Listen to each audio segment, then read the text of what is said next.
people are familiar with Homeboy Industries? That's what I'm talking about.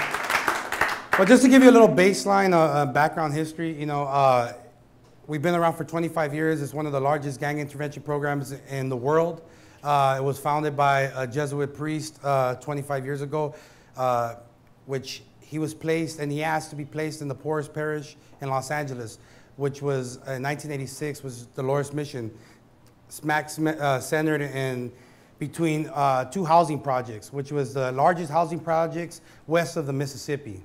When he got down there, you know, immediately he's seen the problems that were happening. You know, everybody comes to church to confess, and they would come to him and confess and say, look at our community, you know, we need help. Help me with my children, you know, help me with my kid. He's out there on the streets. And what started to happen is that it intrigued his interest, and he started going out into the neighborhoods, and he started talking to the young men. And at first, you know, being a white man coming into the project where most Latinos and African American were at, you know, they thought he was an undercover cop or something, right? And so what started to happen is that he started building relationships with people, interacting with them, and asking them, you know, why are you out here at midnight, 13 years old, selling crack cocaine? You know, why are you out here hanging out on the streets carrying pistols, you know, at your age, you know? And they were like, well, if I had a job, or if I had an opportunity to get out of where I'm at right now, then I would. My family wouldn't be living here, you know? So he addressed, there was a need there, right? There was a need in the community, that there was a lack of hope, right? Now, there's an idea in this world sometimes that says that some people matter more than others. And what Homeboy Industry stands for is against that, right?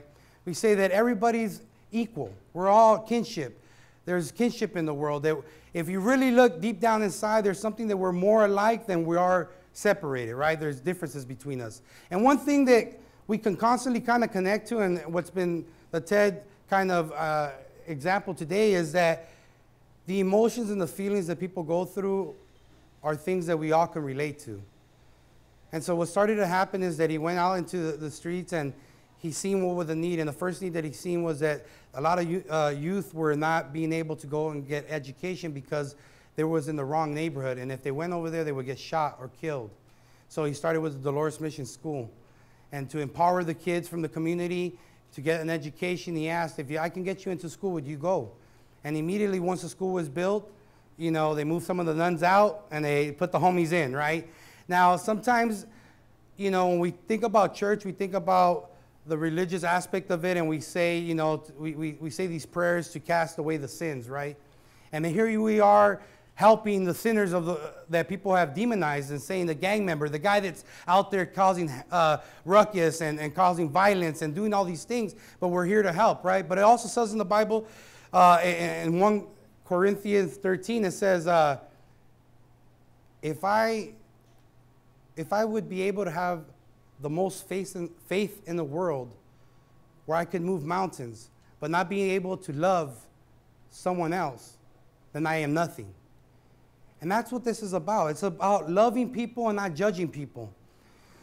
We're now, what ended up happening at Homeboys is the biggest thing that we do is hold stories. And one of the book, the Tattoos on the Heart, is about stories. And what I'm going to do today is share my story with you guys, because I think it's the most impactful thing in life. Once you hear a story, and once you allow yourself to place yourself in another individual's presence, you can feel what they felt, right? Now, growing up in Homeboys, right, you know, and seeing Father Greg and being around him, he allowed me to see that I was worth more than what I thought I was. Now, let me go ahead and tell you my story. My earliest childhood memory of me, myself, my sister, and my mom was I was born in New York City, right? And at the age of 4, my father came home, once again drunk, beating my mother from the bedroom to the living room where me and my sister slept. Beating her and beating her as if she were a man, while me and my sister cried, asking him to stop.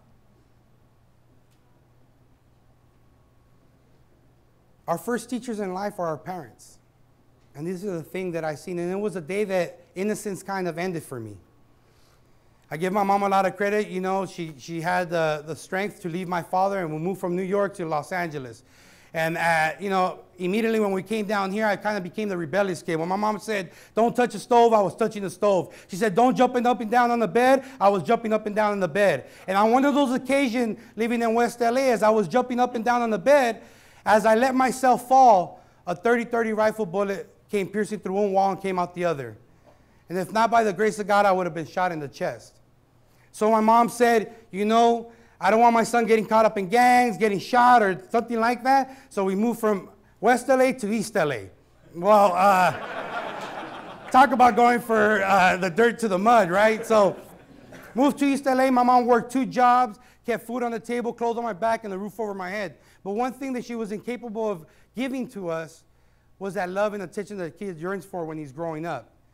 So I went out into the street and I sought it out, right? The guy that was kicking it on the corner, tattooed up, carrying pistols, selling drugs, that drew my attention. I wanted to be like that guy. And every day when I used to walk from school and as I was walking, I would see him on the corner with all the girls and doing all these things and having everything that they had. They called me one day and they were like, hey, little homie, come over here. And eagerly I went over. And immediately they shook my hand a certain way and they welcomed me.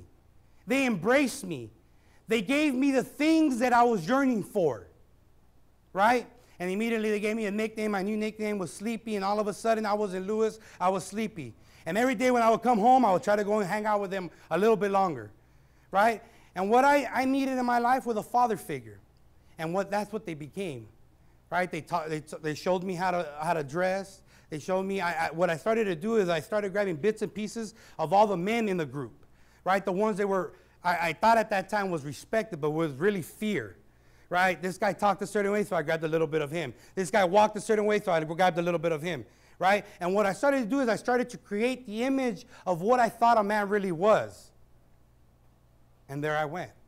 I wasn't Lewis no more. I was this image, and my new image was called Sleepy. And I went into the streets, and I started doing everything that they asked me to do, right? I was willing to hold the drugs because I knew if I got caught, I wouldn't do as much time as they did, right? And I know if I would hold the guns because I knew if I got caught with it, I wouldn't do as much time as they did. And this is the pattern which started to help, right? And I know sometimes people that don't come from the community like of poverty and of lack of, you don't understand, right? And the big thing is there's a lack of hope. Right? Growing up, I couldn't watch TV and say, man, I can't wait. I want to be a baseball player. I want to be like Michael Jordan or anything like that. I couldn't see the reality behind that because there was a lack of hope for that. The guy that I was seeing was a guy that was selling drugs and had the nice car. That was my reality. And when I went to school, we weren't talking about sports. We were talking about what was going on the streets. And we glorified that. And so what started to happen is that I started to get caught up in the system, right? And I like to compare gangs to sports, right? While when you're growing up in sports, you don't get paid to play, right? And the same thing with gangs, you don't get paid, right? You get sold this dream that one day, right, that you're going to have this respect, that people are going to admire you and look up to you. But at the end of the day, that's conditional. Making sure that you do the right things in the gang, then that's going to happen. So I compare it to sports because it's like when you get into it, I don't know how many people here have played sports before in high school or whatever, and right, when you get into sports, you start playing football all of a sudden, if you're a pretty good player, right, they give you this Letterman's jacket, and once you put this Letterman's jacket on, right, your chest kind of pops out a little bit more, right, you start feeling a bit more proud, right, and all of a sudden, as you start accomplishing things in a positive sense, you start putting these patches on. Right? And then the more patches you have, the more people recognize you, right? The more people acknowledge you. Well, it's the same way with gangs, right? Once you get into a gang, it's like putting that Letterman jacket on. And all of a sudden, the more negative things you do, the more acknowledgement you get, right? The girls start knowing your name, and all of a sudden, you start getting acknowledged by the police, right? And all of a sudden, you start getting arrested, right? And that's what started to happen, right? And the first time I got arrested, I was 12 years old, right? And I hit juvenile hall. And when I got to East Lake Juvenile Hall right here in Los Angeles, when I got there, they were asked, who wants to go to Catholic services? And not that I'm a religious person, but especially at that time, but I wanted to get out of my room. So I was on the window and I was like, I do.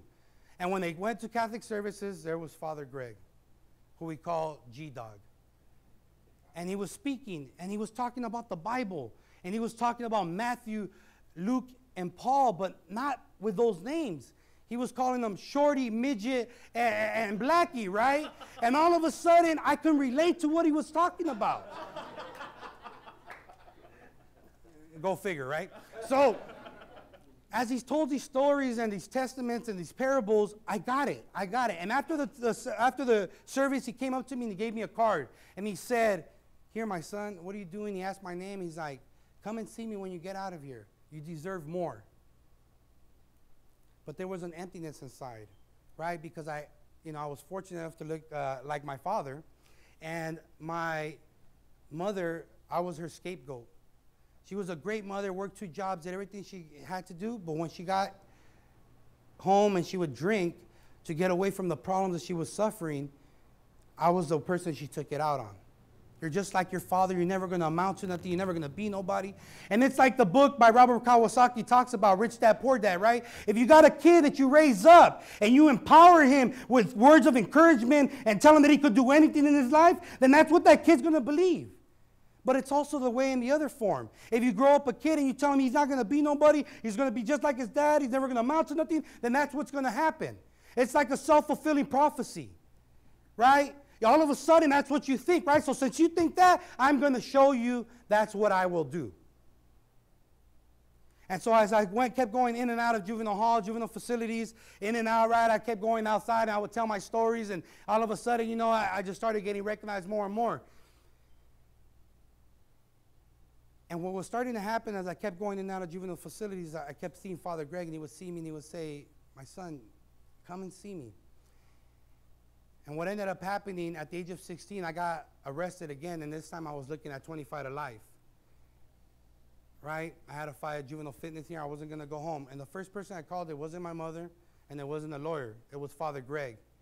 And he showed up, and he spoke to me, and he told me, "You know what, my son, you're going to have to go through some things, but believe me, you're going to come home." And because he had never lied to me before, I believed him.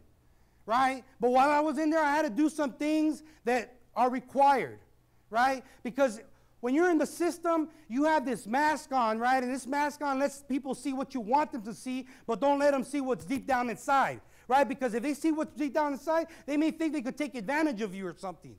And that can't happen in the system, because all you got is your word and who you are, your name. And I had to live up and uphold to this image that I had created. If not, I would be considered weak or something. So what started to happen, I started going through the process. I lost my juvenile fitness hearing, and at the age of, I fought my case for 2 years, and at the age of 18, I got sent to the county jail, and then from the county jail, I ended up going to prison.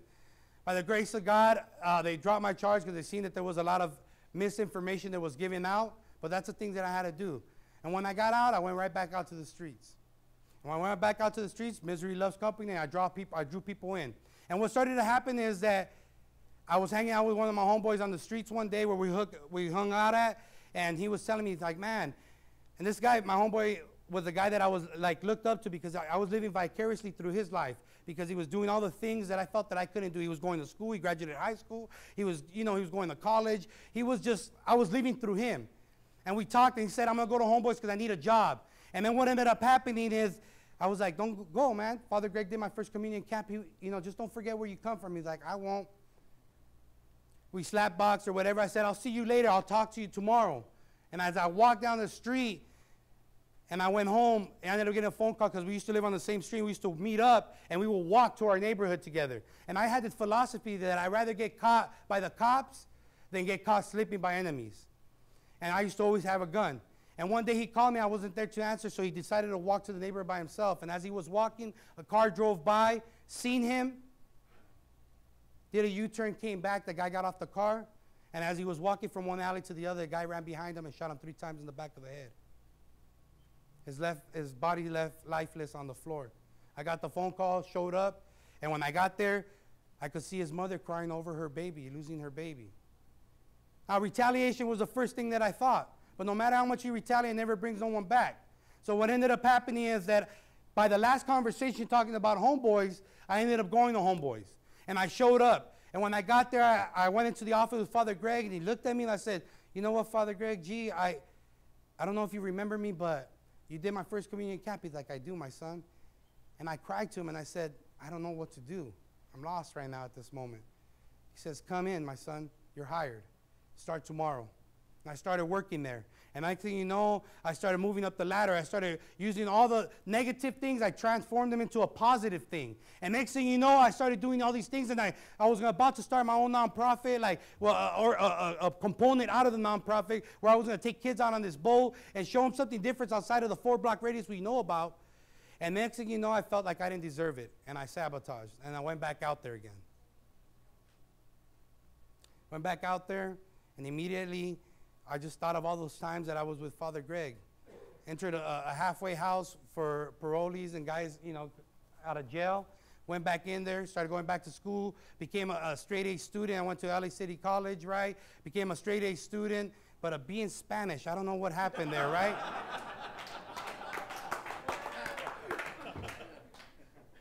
I came back to Homeboys, and when Father Greg see me, he hugged me and he said, "You're ready, my son."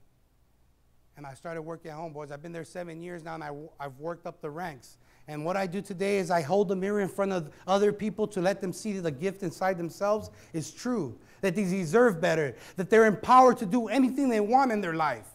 But there has to be someone that's there to hold the mirror to show them that there's a gift deep down inside.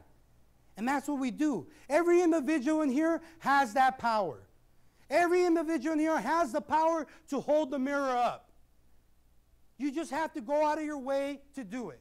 And it's not failure, right? I was watching a cartoon with my son the other day, and the cartoon said, it's not failure if you don't give up. And that's what Father Greg did for me. He didn't give up on me. And it's not failure. You may work with some guys, and they may fall off, and they may not jump on track.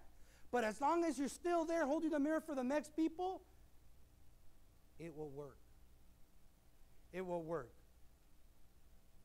Today, Homeboy Industries, we have our many different businesses now. We have our farmers market, Silk Screen, that's right down the street right here. We have our Homegrow Cafe. We have our Homeboy Diner. We have, we're in 24 different farmers markets right now. We have our Homeboy merchandise. We're opening up a location in LAX. We have our chips and salsa inside the Ralph's Market.